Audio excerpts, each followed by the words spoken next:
Meus irmãos, a paz, Senhor Jesus, peço aos irmãos que se inscrevam no canal, que curtam esse áudio e que também ativem o sininho para receber as notificações.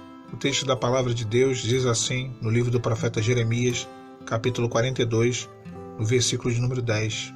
Se de boa mente ficardes nessa terra, então vos edificarei e não vos derribarei, e vos plantarei e não vos arrancarei, porque estou arrependido do mal que vos tenho feito. Não temais o rei da Babilônia, a quem vós temeis. Não temais, diz o Senhor, porque eu sou convosco para vos salvar e para vos fazer livrar das suas mãos. Irmãos, a palavra relata que o cativeiro babilônico ele tinha chegado após muitos anos onde o Senhor ele enviou os seus servos, os seus profetas, para exortar o povo a um arrependimento e para que o povo assim se voltasse ao Senhor. E como o povo de Israel, ali, o povo de Judá, na verdade, o reino do sul, eles não deram ouvidos à voz do Senhor e às palavras que Deus ele enviava por meio de seus profetas, o cativeiro se tornou inevitável. Deus ele permitiu com que um exército estrangeiro, o exército de Nabucodonosor, rei da Babilônia, ele invadisse o reino de Judá, invadisse Jerusalém, queimasse o templo, saqueasse a cidade e levasse cativo os demais moradores para a Babilônia. Foi um cativeiro de 70 anos, foi talvez um dos momentos mais terríveis na história do povo de Israel, uma das páginas mais tristes da história deles. E ficaram 70 anos na Babilônia, longe da sua terra. E nesse cativeiro babilônico, muitos nasceram e morreram nesse cativeiro. Não conheceram Judá, não conheceram Jerusalém, não conheceram Sião. Mas quando o profeta Jeremias ele busca entender de Deus o que seria, o que aconteceria, qual seria a reação que o povo deveria ter quando Nabucodonosor batesse as portas da cidade de Jerusalém, quando houvesse ali a invasão da cidade, Deus ele responde nos versos que nós lemos. E tudo que está escrito do versículo 10 até o versículo 14, 15, são instruções de Deus para que o povo, ele mesmo diante daquela situação de total destruição e miséria, uma situação terrível, para que Deus ele restaurasse a sorte do povo. Deus ele estava dizendo, olha, ainda é possível que eu vos abençoe mesmo diante de todo esse caos, essa ruína que vocês estão vendo. Esse texto foi um dos primeiros textos que o Senhor me deu no deserto. Assim que eu entrei no deserto, eu tirei muito essa palavra. E ela é bem interessante, porque após 10 dias que Jeremias ele busca entender de Deus, Deus ele mostra ao povo que haveriam 2 caminhos. E isso ficou bem claro. Assim que eu me deparei com a situação do deserto, isso fica claro para nós quando nós entramos no deserto. O primeiro caminho é fugir, e o segundo caminho é ficar. São 2 caminhos muito claros, irmãos. Não tem como sair disso. Ou fugimos, ou ficamos. E Deus ele diz no verso 10, se é condicional, né?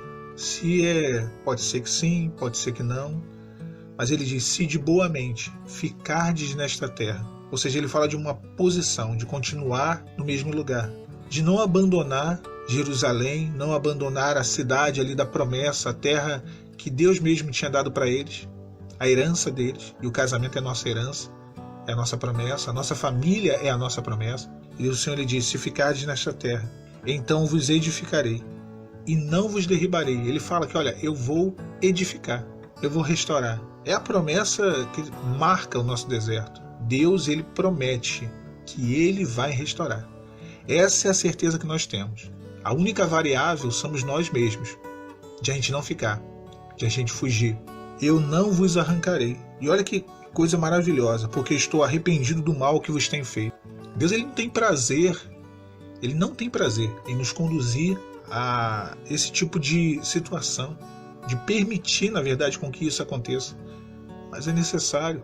É a colheita dos nossos pecados, dos nossos erros, das brechas que foram dadas ao longo de anos. E ele diz, não temais o rei da Babilônia, quem vós temeis, não temais, diz o Senhor, porque eu sou convosco para vos salvar e para livrar das suas mãos. Havia uma certeza de que Deus restauraria e de que o inimigo ele estaria ali, sendo um instrumento de juízo, sim, mas ele só faria, ele só tocaria somente até onde Deus permitisse. Da mesma forma, o adversário ele não tem a possibilidade de fazer tudo que ele quer nas nossas vidas. Tudo só vai até onde Deus permite. Não tem mais o rei da Babilônia. E o Senhor segue dizendo: eu vos farei misericórdia, para que ele, o rei da Babilônia, tenha misericórdia de vós e vos faça voltar à vossa terra. Ele diz: olha, vocês, o cativeiro veio, vocês vão ser separados da promessa, vão estar longe agora de Jerusalém, do local onde nasceram, do local onde foram criados, do local onde constituíram a família, os sonhos. Vocês vão ser levados para uma terra distante, mas eu vou usar de misericórdia e vos farei voltar à vossa terra. Agora era necessário que eles ficassem. Eles não podiam fugir para o Egito. O Egito não era uma opção. E no verso 13 o Senhor diz: mas, de novo, se vós disserdes, não ficaremos. Esse é o segundo caminho. O primeiro caminho está lá em cima no verso 10. Se ficardes nessa terra de boa mente. E o segundo caminho está no verso 13. Não ficaremos nesta terra. Não obedecendo a voz do Senhor vosso Deus. O Senhor lhe diz que a espada que eles temiam que os alcançasse, os alcançaria no Egito. A fome que eles temiam que os alcançasse, os alcançaria também no Egito, no verso 16. Ou seja, a destruição ela se concretizaria. Seria de fato o fim. O que o Senhor estava dizendo para Israel, para os habitantes de Judá e de Jerusalém, era que, olha, se ficardes e se submeter ao juízo, ao cativeiro babilônico, que é a minha vontade, por mais duro que seja, era a vontade de Deus para eles naquele momento, eu vos plantarei de novo nesse lugar. Eu vos restaurarei, vos trarei de novo para essa terra. Mas se fugirdes e ir para o Egito, fugindo do cativeiro, vocês serão alcançados e ali serão mortos. Se ficar no deserto, se submeter ao tratamento de Deus para a sua vida, para a minha vida, para a vida do irmão que está ouvindo esse áudio, eu vou restaurar. É isso que o Senhor nos diz. Submetei-vos ao meu tratamento, aquilo que eu quero transformar, aquilo que eu quero mudar. É um cativeiro. Não é fácil. Não vai ser fácil. Viver separado não vai ser fácil, não. Separado dos sonhos. Estavam a quilômetros de distância. Parecia ser impossível retornar. Quando o salmista ele expressa, depois de 70 anos que eles foram restaurados, ele diz assim: quando o Senhor restaurou a sorte do seu povo, nós éramos como aqueles que sonham. Parecia um sonho. Voltar para Jerusalém parecia um sonho. Voltar para a família, ter a família restaurada, o casamento restaurado, parece ser um sonho, parece ser impossível. Mas Deus faz. Deus ele faz. A palavra que sai da boca de Deus, ela não volta para ele vazia. Ela faz toda a vontade dele. Essa é uma promessa bíblica. Deus é o Deus restaurador. Mas fugir também era uma opção. E muitos fugiram, e aqueles que fugiram morreram. Às vezes nós queremos fugir do deserto. É comum querer fugir, normal. Não estou aqui julgando ninguém. Eu mesmo já tive vontade de fugir do deserto, de fugir para o Egito, de não me submeter mais. Quem nunca teve essa vontade, né? Ninguém aqui é perfeito, somos falhos. Muitos querem fugir para não viver mais a dor e o sofrimento. Outros querem fugir para poder tentar seguir a vida, né? Seguir a vida com uma outra pessoa. Uma coisa que eu posso falar para os irmãos que eu acho que é uma coisa que a gente aprende na nossa vida cristã. Normalmente a escolha mais difícil, a vontade de Deus ela está por ali. As coisas mais difíceis e as mais impossíveis, então, Deus queria que ele se submetesse. Não à Babilônia, mas à vontade dele. Da mesma forma, hoje ele quer que nós venhamos a nos submeter.